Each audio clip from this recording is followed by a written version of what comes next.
I seen something Tony Yayo said, Hov don't look out for me like 50 look out for him. Oh, word? He said that? I just want to clear that up. Hov don't have to. All right. You know what I mean? All right. Okay. I'm chewing aloud on my own. Right. If Hov look out, I'm telling you, I'll be up there. Right. So when y'all see me out here, that's the Blizzle budget. But back to you, I'm sorry for cutting you off, but I just want to let niggas know Hov don't have to. So with everything you Maserati Fox, real nigga, huh? With everything that you saw, what would you change? I just pray to God every time I leave the house. Yeah. And I'm talking to him about it. And Hervé says loud, you don't gotta worry about nothing. You got 50. Jay-Z doesn't do nothing for these guys like 50 does. When Jim Jones erupted during Memphis Bleek's podcast, this wasn't just another routine hip-hop flare-up. It felt like a pressure cooker finally blowing its lid. That frustration didn't come out of nowhere. It was locked in and directed straight at Tony Yayo. And the vibe in that room, so tense that even Bleek looked genuinely stunned. What makes it even wilder is Bleek doesn't even rock with Yayo like that. So what flipped the switch? Why did Jim go from calm to nuclear in seconds? This whole situation runs deeper than rap headlines. It's about loyalty, it's about pride, and it's about a few comments that cut right to the core: respect. Now, Memphis Bleek's position is easy to understand. He's been riding with Jay-Z since the beginning, like family rooted in that Rockefeller tree. That connection is cemented. But Tony Yayo? He's been tossing subtle jabs at Ho for years, slick remarks that keep old friction alive. Things escalated when Yayo started pushing the narrative that Jay tried to block 50 Cent from performing at the Super Bowl halftime show. That's a serious accusation, and 50's camp definitely didn't brush it off. So when Yayo showed up on Shannon Sharpe's platform, he came locked and loaded. He didn't stop at calling Jay-Z a hater, he doubled down, claiming, Jay never helps anybody win, never puts anyone on. And then he took it personal. Yayo pointed straight at Memphis Bleek and said, look at Bleek, he's not shining, he's not winning.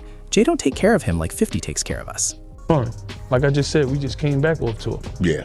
You know, with Fifth, and we still touring. Still. And I do my own tours too for people. Oh, yo. You see, I do my own tours. I did tours in Canada. I did a tour across the whole Germany and the Swiss Alps. And that's why I don't care about the hate. Cause I'm like, I got the possibility to do my own tour. Like something with Memphis Bleek. Memphis Bleek said Nori. Yayo said, Jay-Z didn't have us on tour like he did, or I eat my own halal. I eat my own halal too. If you want to say that, to Memphis Bleek, I just came off my last tour. All I'm saying is when you see Jay-Z in a setting, he never really, when he's doing a Beyonce show or whatever, you don't see Memphis Bleek on the stage or him being brought out. You know, even if I'm doing the hype man shit with 50, he's bringing me out. I'm making money. I'm going to— That's that man girl too. That's it. That's Hov's wife tour. Yeah, that's Hov's wife tour. So I believe if Hov was out on his own, he would bring Bleek out. There is no need for him to bring Bleek in a situation where it looked like if this was last tour you're talking about with the Cowboy Carter. Right. Yeah. So to me, because I look at Bleek as a loyal guy, like I'm a loyal guy to Jay. But I look at like Fifth, my guy Hervé, one day we at TRL, and it's the Young Gunners there. Yeah. And I'm talking to him about it. And Hervé says loud, you don't gotta worry about nothing. You got 50. Jay-Z doesn't do nothing for these guys like 50 does. And Hervé, I think he worked with them too. But he said that to me, and that always stuck in my head. Rest in peace to him. That line right there, boom, it shook the whole culture. That wasn't just a casual jab. It was disrespect wrapped in comparison, and it hit a nerve. Bleek has been solid for decades, never switching sides, never folding on Jay-Z. So hearing people joke about him not being taken care of, that's personal. And it didn't just land on Bleek, it echoed through everyone connected to Jay's circle. That's when Jim Jones stepped up. Jim wasn't letting that ride. He kept it real and called the whole comparison game corny. Arguing over which boss feeds their crew better? That's lame energy. Real loyalty isn't measured in allowances. You can't feed your family off another man's plate, Jim basically said. And he wasn't wrong. When that plate disappears, what happens next? All that talk about who gives more money or who looks out better, it's weak. Jim made it plain. Real men build their own foundation. If your guy shows love, that's solid. But bragging about it like it's a trophy, miss him with that. The way Yayo framed it didn't even sound constructive. It felt like he was fishing for validation. He tried to paint Jay-Z as selfish, but it came off like a scoreboard argument about who spoils their team more. That's a strange flex for grown men, especially when we're talking about two moguls who operate in completely different lanes when it comes to uplifting their people. So when Memphis Bleek later pulled up to Drink Champs, he had to address it. According to him, there was never serious beef with Yayo before. They've crossed paths, even had conversations. But after that remark, the temperature changed. It wasn't all-out war yet, but the vibe was definitely off. You could hear it in Bleek's voice. This wasn't about cash or clout. It was about respect. He's loyal to Jay, period. But he's not letting anybody play with his name. He didn't have to say much. The message was clear. Forget Tony Yayo. Simple. But here's where it really gets crazy. Yayo has a history of checking people if he feels like they're not holding their crew down. That same energy is what dragged Jim Jones back into the conversation. If you remember the early 2000s, the G-Unit versus Dipset era was serious business. 50 Cent and Cameron trading bars, Jim right there in the middle of it. Pure chaos. A lot of fans thought that chapter closed years ago. Not quite. This is the difference between me and other niggas, right? Stack Bundles, one of my favorite rappers in the world. Rest in peace. Rest in Stack. peace. Right? Ryan Rest in peace. Far Rock, Yep. you understand? Jim Jones, he had Stack Bundles, he had Max B. I looked at it like, wait, you know. Stack Bundles, we had a portion, was still in the hood. No disrespect to Jim Jones. Fifth had me in Battery Park. I could walk out that barefoot. Get the See, socks. that's when a nigga love you, nigga. You can get the socks, nigga. Sneakers Dior, nigga. But I'm walking out there barefoot. That's when you know a nigga love you, boy. Cause he making sure you don't get your shit split. Cause you go back to 134, anywhere, Baisley, right, Brooklyn, phew, shit get split. Once I got shit, nigga shot my shit up. Bentleys and all that. Y'all can get that sneaker, just toss that over there. My shit's official. You know what I'm saying? Yo, look, but nigga put me in position. Rest in peace of Stack, but Stack got killed in the project with a Porsche. Yeah. Nigga, come on, nigga, I'm from the hood, nigga. Y'all niggas thought, nigga. I done been around the Black Justice and seen the Preems and all that, nigga. The E-Money bags, all that, nigga. The younger niggas under that. So with everything you Maserati Fox. Real saw, nigga, huh? so with everything that you saw, what would you change? I just pray to God every time I leave the house. But what would you change? Change what? Pass the cup. I for heard that. you talk about all the shit you went through, all the shit niggas is still going through. What Yeah, God, you need one of them cups listen, just what for God that. got planned for you is planned for you, brother. God already know what's planned for you in life. God planned for you to come here and spaz on y'all niggas tonight. I spaz? I'm just saying, it was a plan. I mean, I do be on some Hollywood shit. Europe. I gotta stop. Yeah. Something like, yo, stop talking about Europe. I don't, like, when you come here, you gotta deal Don't with treat niggas. Vlad like that, bro. See how niggas is? See how No, I niggas is, ain't nothing to do bro? with Vlad. He ain't treat Vlad do like with Europe. this. He I ain't do treat things Vlad for like you have to this, do with my Europe. nigga. When you go to Jim and Yayo have been trading subtle shots behind the curtain for a while, and now it's bubbling back up. But this round isn't about records or radio spins. It's about legacy, loyalty, street code. Yayo escalated things when he sat down on Math Hoffa's podcast and dropped a serious accusation. He claimed Jim left Stack Bundles in the hood, left him there to die. And those are heavyweight words. If you're not familiar with Stack Bundles, understand this. He wasn't just another name in the mix. He was one of Jim's closest early artists. Jim signed him, put him on the road, and positioned him as the next one up. Stack had real momentum, but tragedy struck, and he lost his life in the same neighborhood he came from. That loss still lingers in hip-hop. From the outside looking in, it's easy to question whether more could have been done, but anybody who's tried to pull someone out of street life knows it's complicated. You can give someone a blueprint, offer resources, open doors, and they still might not walk through them. Jim has always maintained that he tried, gave Stack opportunities, money, support, but Stack didn't want to leave the block behind. That weighed on him heavy. Then came the rumors, people whispering that Jim borrowed Stack's entire style and ran with it.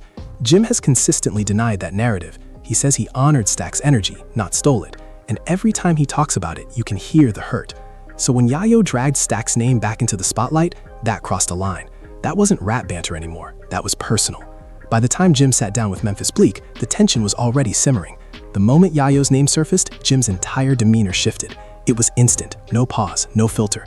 Bleek tried to keep things smooth, but Jim was already locked in. You could hear it in his voice. This had been sitting on his chest. He started measured, saying his people are good, his family's straight, and all this talk about who feeds who is nonsense. We don't need handouts, we eat on our own, he basically declared, Harlem pride all over it. Then he turned up. The jokes weren't playful. He went at Yayo's ego, cracked on his money, his appearance, even made a slick comment about lotion for the bumps on his face. It was humor laced with hostility, and Bleak couldn't hide a grin. But Jim wasn't amused. He was drawing a line. For him, this wasn't about punchlines. It wasn't about jokes anymore. It was about self-respect. Jim wanted everybody tuned in to understand he built his empire from nothing. No handouts, no charity, no big homie sliding checks across the table. So when Yayo hinted he was surviving off somebody else's name, that cut deep. And to be fair, Yayo's original argument wasn't really that Jim was broke, it was about the strength of his circle. He questioned whether Jim's team was actually thriving the way it looked, but Jim didn't even entertain that angle. Pride grabbed the steering wheel. If he had slowed down and addressed it calmly, maybe the conversation could have evolved into something real, a deeper dialogue about loyalty, fame, and how the industry warps perception. But once that switch flipped, logic left the room. Jim felt slighted, and when that happens, the Harlem energy comes out fast. His tone sharpened, his posture stiffened. This wasn't performance, this was built-up frustration finally spilling over. He said it clear. He doesn't answer to Jay-Z, 50 Cent, or anyone. He laid every brick of his brand himself. That was the message. Independence, defiance. He needed the world to know he's not standing under anybody's shadow. But that's when the temperature really rose. Jim turned the spotlight on Yayo's bond with 50, accusing him of riding behind 50's tour bus his whole career. "You've been the passenger," he snapped, "while I've been driving my own lane." That line hit heavy. Everybody knows 50 is the leader. Being labeled his shadow is basically saying you never stood on your own 2 feet. The room shifted instantly. You could feel it. Even Memphis Bleak looked uncomfortable. It wasn't debate anymore. It was smoke. Jim moved from defense to offense, aiming straight at Yayo's pride. He wanted him to feel diminished, like his stripes only came with 50 standing next to him. That's when you realize this runs deeper than podcast banter. This is old school ego, street pride, unresolved scars from beefs that never fully healed. Jim and Yayo have been circling each other for years. Back in the early 2000s, when Dipset and G-Unit were dominating, that tension was real. The mixtapes weren't just music, they were coded shots tied to real-life friction. So when Jim tapped back into that energy, it felt like ripping open a wound people assumed had already healed. Yayo, though, didn't explode in response. He calculated. No rant, no yelling. Instead of a diss track, he made a subtle move. He posted a photo of Max B, Jim Jones' longtime rival. That wasn't random, that was strategy. Anyone who knows their history understood the message immediately. That post screamed, "You're not untouchable." And just like that, the internet lit up. Fans picked sides fast. It started feeling like 2005 all over again. Team Jim versus Team Yayo. Jim didn't retreat. If anything, he leaned in harder. He stood tall on his pride, making it clear he's never played sidekick, never needed a cosign, never survived off another man's plate. He said he handles his business daily and nobody can question that. To him, Yayo reposting Max B crossed a serious line. That wasn't petty. That was dragging a ghost from his past just to spark emotion, and that's exactly why everything exploded. The fans lost it. Some backed Jim completely. Others argued Yayo just said what nobody else would. You already know how social media works. Clips circulating, memes flooding timelines, everybody with an opinion. Suddenly, it was bigger than Memphis Bleak's podcast. It was trending across hip-hop culture. And the wild part? Bleak, who just wanted a smooth sit-down, ended up caught between two veterans reigniting old smoke. After the fireworks, Jim tried to dial it back briefly. He pivoted to flexing his wins, cars, jewelry, cash, reminding everyone it's self-made. Bleak even started reminiscing about the Rockefeller grind, the hunger days, the missed shots. For a moment, it felt like things might settle. But pride kept pulling Jim back in. The conversation kept orbiting Yayo. Every time it seemed over, Jim found another angle to press. Bleak nodded, but you could tell he didn't expect to be in the middle of a G-Unit versus Dipset sequel. That's the culture, though. One comment, one clip, and suddenly the whole hip-hop world is debating loyalty, money, and respect again. By the end of the night, Jim's tone was all fire. No regrets, no softening. "We don't wait for anybody to feed us," he declared. "We feed ourselves." That quote instantly became the headline, repeated across every platform. It was his mic drop moment, the line that captured his entire mindset. And even though this whole saga started with Tony Yayo throwing shots at Jay-Z and Bleak, it peeled back deeper layers of ego, pride, and old pain that still live in hip-hop's legends. Now the audience is locked in, waiting to see the next play. Does Yayo send another slick shot? Does Jim answer back in a record? Or does this simmer down before somebody crosses the line? The air is still heavy, and everybody's watching for that next move. One thing's undeniable. This reminded the industry that the old guard still has fire. These aren't just rappers, they're veterans from an era where words started wars and pride shaped legacies. So tell me, whose side are you on? Team Jim Jones standing on independence and grind? Or Team Tony Yayo arguing that real loyalty means elevating your people too? However you slice it, you can't deny it's been a wild spectacle to watch unfold. This is hip-hop stripped down to the core, raw, emotional, unpredictable. And trust me, it's not done yet. The culture is buzzing, the fans are divided, and we're all waiting for that next move. One move could change everything. So stay locked in, because if history has taught us anything about Jim Jones and Tony Yayo, it's that neither one stays silent for long. Don't forget to subscribe, share, like, and drop your thoughts below. Let's keep this debate alive and see exactly where this saga lands.